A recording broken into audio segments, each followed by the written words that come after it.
আপোনালোকে চাই আছে ৰিপৰ্টাৰ অসম আৰু ৰিপৰ্টাৰ অসমৰ মজিয়াত আজি উপস্থিত আছে এগৰাকী কণমানি হয় যোৰহাট টিয়কৰ অৰ্পিতা বৰগোহাঁই এগৰাকী অতি কণমানি 10 বছৰীয়া এগৰাকী কণমানি পঞ্চম শ্ৰেণীত অধ্যয়ন কৰি আছে কণমানি অৰ্পিতা কণমানি হোৱা স্বত্তেও ইমানখিনি তেখেতৰ প্ৰতিভা আছে হয়তো এয়া শুনিলে আপুনিও হয়তো অকমান সময়ৰ কাৰণে ভাবিব যেহেতু আমাৰ মাজত অৰ্পিতা উপস্থিত আছে আমি তেখেতৰ পৰা জানিব বিচাৰিম অৰ্পিতা ৰিপৰ্টাৰ অসমৰ অনুষ্ঠানলৈ তোমাক স্বাগতম জনাইছো নমস্কাৰ মই সমূহ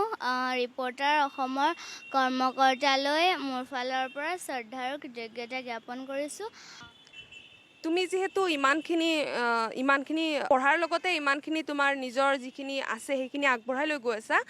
এই ক্ষেত্ৰত তোমাৰ মা আৰু দেউতাই কেনেধৰণে তোমাক সঁহাৰি জনাইছে মা দেউতাই মোক বহুতখিনি সঁহাৰি জনাইছে আৰু এইখিনি কৰাটো বহুত মানে সহজো নহয় বাট কৰি আছোঁ লাহে লাহে তুমি মডেলিং কৰা আৰু ডান্স কৰা কি ডান্স কৰা মই সত্ৰীয়া নাচোঁ আৰু বিহু আৰু সৃষ্টিশীল নৃত্য তুমি মডেলিং কেতিয়াৰ পৰা কৰি আহিছা একেবাৰে সৰুৰ পৰা নে মই 2019 পৰা কৰিছোঁ কেনেকুৱা লাগিছে মডেলিং কৰি ইমান অকমানি ছোৱালী এজনী হৈ পিনে মডেলিং ক্ষেত্ৰখনত তুমি গৈছা কেনেকুৱা অনুভৱ কেনেকুৱা তোমাৰ বহুত ভাল লাগে যিহেতু সৌন্দৰ্য প্ৰতিযোগিতা হয় ভাল লাগে কৰি তুমি যেহেতু মডেলিং আৰু ডান্স কৰা তাৰ লগতে তুমি অধ্যয়নো সমান্তৰালভাৱে চলাই গৈ আছা তোমাক মা দেউতাই কৈছিল নে মডেলিং ক্ষেত্ৰত তোমাক মা দেউতাই যাবলৈ অনুপ্ৰেৰণা দিছিল নে তুমি নিজে ইচ্ছা কৰিছিলা মা দেউতাইও যাবলৈ কৈছিল আৰু নিজৰো চখ আছিলে মানে ভাল লাগে মোৰ মা দেউতাই সহায় কৰে এয়া কণমানি অৰ্পিতা মডেলিং আৰু ডান্সৰ ক্ষেত্ৰত তেখেতৰ মাক আৰু দেউতাকে বিভিন্ন অনুপ্ৰেৰণা আৰু উৎসাহ যোগাইছে বুলি ইতিমধ্যে অৰ্পিতাই আমাৰ আগত জনাইছে হয় আমাৰ লগত উপস্থিত আছে কণমানি অৰ্পিতাৰ মেণ্টৰ মানস বৰগোহাঁই আৰু এগৰাকী প্ৰতিভাশালী কণমানিৰ মেণ্টৰ হৈ পিনে তেখেতে কি ক'ব বিচাৰে কণমানিগৰাকীৰ বিষয়ে আমি তেখেতৰ পৰা জানো আহক প্ৰথমতে সমূহ ৰিপৰ্টাৰ অসমৰ কৰ্মকৰ্তা তথা অসমবাসী ৰাজ্যক ধন্যবাদ জনাইছোঁ কাৰণ কেলৈ অসম ৰিপৰ্টাৰে অৰ্পিতাৰ যি প্ৰতিভা আজি সমূহ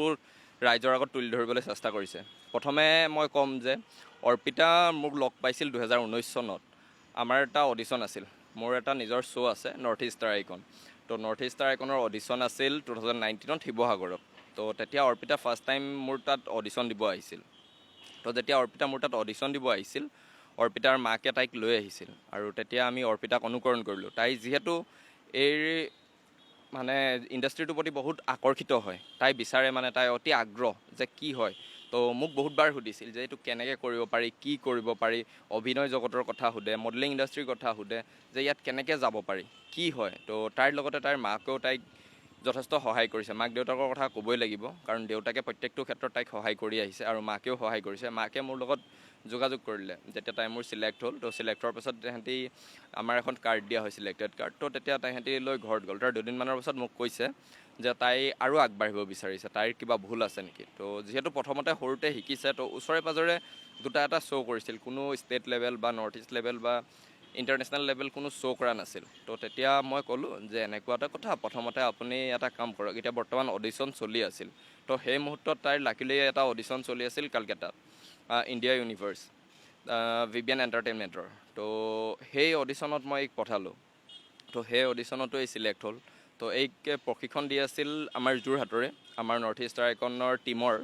যোনগৰাকী যোৰহাটৰ হয় আমাৰ টীম মেম্বাৰ তো ৰিঞ্জুবনী শৰ্মা তো ৰিঞ্জুবনী মেমে যথেষ্টই সহায় কৰিছে ৰিঞ্জুবাই সহায় কৰাৰ লগতে তাইক দলি কৰ্মী 2019ৰ মিছ ইউনিভাৰ্ছ যোনগৰাকী হৈছিল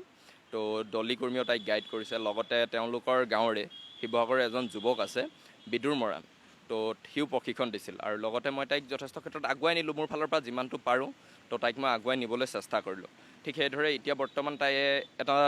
মানে ৰাষ্ট্ৰীয় পৰ্যায়ৰ অনুষ্ঠানত গৈ আছে ইণ্ডিয়া ইণ্টাৰনেশ্যনেল যিটো হ'ব কানপুৰত জানুৱাৰী 2nd উইকত তো সেইটোৰ সম্পূৰ্ণখিনি হৈ গৈছে প্ৰায়খিনি অলৰেডি দুটা ৰাউণ্ড হৈ গৈছে এটা ফটো আৰু এটা ভিডিঅ' সেইটা ৰাউণ্ড অলৰেডি ক্লিয়াৰ হৈ গৈছে আৰু এতিয়া তাই ফাইনেল ৰাউণ্ড হ'ব তো ফাইনেল ৰাউণ্ডত যাব তাৰ পৰৱৰ্তী পৰ্যায়ত আছে তাইৰ আৰু এটা অনুষ্ঠান universe mister miss and kids universe সেইটো হ'ব ইণ্ডোনেছিয়াত সেইটো মে বি জুন या জুলাইত হ'ব কাৰণ বৰ্তমানটো পৰিস্থিতি বৰ ঠিক নহয় কৰোণা মহামাৰীৰ ত্ৰাসত সকলো স্তব্ধ হৈ গৈছিল আৰু আমাৰো যিহেতু অনুষ্ঠানটো স্তব্ধ হৈ গৈছিল বৰ্তমান আমিও চাগৈ পূজাৰ শেষৰ পৰা অনুষ্ঠানবোৰ আৰম্ভ কৰাৰ কথা বতৰা চলাইছোঁ যদি প্ৰশাসনে অনুমতি দিয়ে তেতিয়াহ'লে সকলো আমি সুন্দৰভাৱে আগবঢ়াই লৈ যোৱাৰ চেষ্টা কৰিম ঠিক তেনেধৰণে আমাৰ ইয়াতে মায়া মিউজিক ষ্টুডিঅ' গীত ভৰালি তো গীতক মই এই কথা ক'লোঁ অৰ্পিতা যে এনেকুৱা এজনী বহুত ধুনীয়া ছোৱালী ওলাইছে তো এনেকৈ তাই চিলেক্টো হৈছে তাই আগুৱাই যাব বিচাৰিছে যদি তোৰ ফালৰ পৰা কিবা এটা পাৰ সি মোৰ এতিয়া নহয় আগৰ বন্ধু হয় বহুত ভাল বন্ধু হয় তো তাক কোৱাত তো সি ক'লে ঠিক আছে আগৰ যোনখন জানমণি আছিলে তো জানমণিখনটো ৰিলিজ দিব নোৱাৰিলে কাৰণ কেলৈ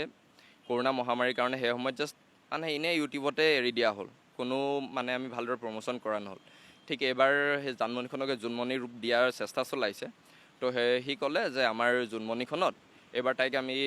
এটা বিশেষ মানে চৰিত্ৰত চাব বিচাৰোঁ তো তই এটা কাম কৰিবি তাইক লৈ আহিবি তাইক আমাৰ লগত কৰিব দে ঠিক সেইবাবে তাই এইবাৰ জোনমণিখন কৰিব আৰু তেনেধৰণে অসমবাসী ৰাইজকো জনাওঁ তাই যিহেতু এটা ৰাষ্ট্ৰীয় আৰু আন্তঃৰাষ্ট্ৰীয় পৰ্যায়ত দুটা অনুষ্ঠানত যাব ওলাইছে তো যদি এতিয়া তাই বৰ্তমান গৈ যদি ৰাষ্ট্ৰীয় পৰ্যায়ত অসমৰ নাম উজ্বলাই তুলিব পাৰে সমূহ অসমবাসীৰ বাবে এটা গৌৰৱৰ বিষয় হ'ব তো সমূহ অসমবাসী ৰাইজক এটাই অনুৰোধ জনাম যে যিহেতু কণমানি হয় তো তাইক আপোনালোকৰ বহুত সহায়ৰ প্ৰয়োজন আছে কাৰণ তাই আগুৱাই যোৱাৰ ক্ষেত্ৰত তাইৰ উজ্জ্বল ভৱিষ্যত যাতে সকলোৱে কামনা কৰে আৰু যিখিনি ৰাইজে পাৰে অকল এইটো নহয় যে আৰ্থিকভাৱে যদি কোনোবাই ইচ্ছুক হয় আৰ্থিকভাৱেও যদি সহায় কৰিব বিচাৰে সহায় কৰিব পাৰে আৰু নহয় তাইক মানসিকভাৱেও আপোনালোকৰ সহায় সহযোগিতাৰ দৰকাৰ কাৰণ ইমান ডাঙৰ এটা অনুষ্ঠানত যাব যেতিয়া বহুতে মানে মানুহজনী ভাঙিবলৈ চেষ্টা কৰে তই পাৰিবি জানো তোৰ কিবা হ'ব জানো তো বহুতে মাক দেউতাকো কয় ইমান ডাঙৰ এটা শ্ব'ত পঠাই লাভ আছে জানো ইমান খৰচ কৰি লাভ আছে জানো তো তেনে ক্ষেত্ৰত তাই ভাগিও পৰে কিছুমান ক্ষেত্ৰত ময়ো দেখিছোঁ তাই এতিয়া ইয়াত অহাটো কেইদিনমান কৈ আছিল যে পাৰিম জানো তো তেনেকুৱা কিছুমান ক্ষেত্ৰত তাই ভাগি পৰিছিল তো সেইখিনি ক্ষেত্ৰত অসমবাসী ৰাইজে তাইক যাতে সাহস দিয়ে তাইক অনুপ্ৰেৰণা দিয়ে তাইক যাতে কয় যে তুমি পাৰিবা তো অসমবাসী ৰাইজলৈ মোৰ সেইটোৱে অনুৰোধ তাইক যাতে সকলো অসমবাসী ৰাইজে আগুৱাই যোৱাত সহায় কৰে আপুনি ক'লে অনুষ্ঠান দুটা ইণ্টাৰনেশ্যনেল যি দুটা অনুষ্ঠান অংশগ্ৰহণ কৰিবলৈ অৰ্পিতা গৈ আছে সেই অনুষ্ঠান দুটা অনলাইন হ'বনে অফলাইন হ'ব সেইকেইটা ঠিক অনলাইন নহয় কাৰণ কেলৈ এটা ৰাষ্ট্ৰীয় আৰু আন্তঃৰাষ্ট্ৰীয় পৰ্যায়ত যেতিয়া অনুষ্ঠানত যায় সেইটো লকডাউন নোহোৱা হ'লেও যোনটো কম্পিটিশ্যনৰ ভিডিঅ' আৰু ফটোছৰ ছিষ্টেম থাকে সেইটো থাকিবই কাৰণ কেলৈ সেইটো দিয়াটো অতি দৰকাৰ প্ৰথমতে অডিশ্যন অফলাইন হৈছে কোনো অনলাইন নহয় হা তো চিলেক্ট হোৱাৰ পাছত এইকেইটা প্ৰচেছ হয় তাৰপিছত ফাইনেল যোনটো হ'ব বাকী যোনবোৰ ফেশ্বন শ্ব' হয় যেনেকৈ বিউটি পেজেণ্ট হয় ঠিক তেনেধৰণে হ'ব সকলো ধৰণে একেই হয় অফলাইনে হ'ব সকলো দৰ্শকে গৈ উপভোগ কৰিব পাৰিব বা আমি যেতিয়া যাম হয়তো আপোনালোককো অৱগত কৰিম তেতিয়া আমি আপোনালোকক জনাম যদি তাইৰ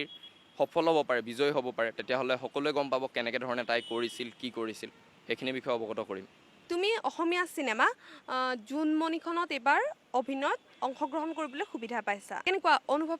কেনেকুৱা লাগিছে বহুত ভাল লাগিছে যিহেতু মানে জোনমণি অৰ্থাৎ জানমণি বহু দিনৰ পৰাই চলি আহিছে চাইছোঁ ভাল লাগে অভিনয়বোৰ ভাল লাগে অভিনয়ত আগৰ পৰা আছিল নে মন মোৰ মানে অভিনয়টো এটা ভাল লাগে অভিনয়টো মোৰ ভৱিষ্যতে এগৰাকী ভাল মডেল আৰু অভিনেত্ৰী হোৱাৰ ইচ্ছা আছে সেইকাৰণে এইবাৰ মই অভিনয় কৰিম বুলি ভাবিছোঁ সকলোৰে এজন আদৰ্শ থাকে আদৰ্শ ব্যক্তি সেয়া পুৰুষেই হওক বা মহিলাই হওক তুমি যিহেতু মডেলিং ক্ষেত্ৰখনত গৈছা আদৰ্শ ব্যক্তি কোন মোৰ আদৰ্শ বুলি ক'বলৈ গ'লে চবতকৈ মা আদৰ্শ হয় মোৰ আৰু দেউতাও হয় যিহেতু তুমি ডান্স কৰা ডান্সৰ অসমৰ কোনগৰাকী ডান্সাৰক তুমি বেছি ভাল পোৱা যিহেতু মই প্ৰশিক্ষণ লৈ আছোঁ এগৰাকী বাইদেৱে হয় মোৰ স্কুলৰ যিগৰাকী বাইদেৱে বাহিৰতো প্ৰগ্ৰেম কৰি আহিছে জিকিও আহিছে আৰু যাবলৈ সুবিধাও পাইছিলে বাট নগ'লে পূণ্য দোলা কাষৰীয়া এয়া আছিল কণমানি অৰ্পিতা আৰু আপোনালোকে চাই আছে ৰিপৰ্টাৰ অসম এগৰাকী কণমানিৰ এনেকুৱা ধৰণৰ এক বিশাল প্ৰতিভা বুলিয়ে ক'ব লাগিব এই বিশাল প্ৰতিভাক আগুৱাই নিবলৈ আপোনালোকে যাতে তেখেতক মানসিকভাৱে হ'লেও বহুখিনি সহায় কৰে কিয়নো যেতিয়া এগৰাকী প্ৰতিযোগী অসমৰ পৰাই যেতিয়া ইণ্টাৰনেশ্যনেল লেভেলত যেতিয়া অংশগ্ৰহণ কৰিবলৈ যায় তেতিয়া আমাৰ সহায়ৰ বা আমাৰ যিখিনি ছাপৰ্ট সেইখিনিৰ খুবেই প্ৰয়োজন হৈ পৰে গতিকে এগৰাকী কণমানি আমাৰ অসমৰ গৌৰৱ বুলি ক'ব লাগিব যোৰহাটৰ টিয়কৰ এই 10 বছৰীয়া কণমানি অৰ্পিতা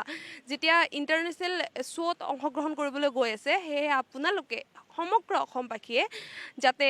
অৰ্পিতাক মানসিকভাৱে হওক বা বিভিন্ন ধৰণেৰে তেওঁক যাতে সহায় আৰু সাহস দি আহে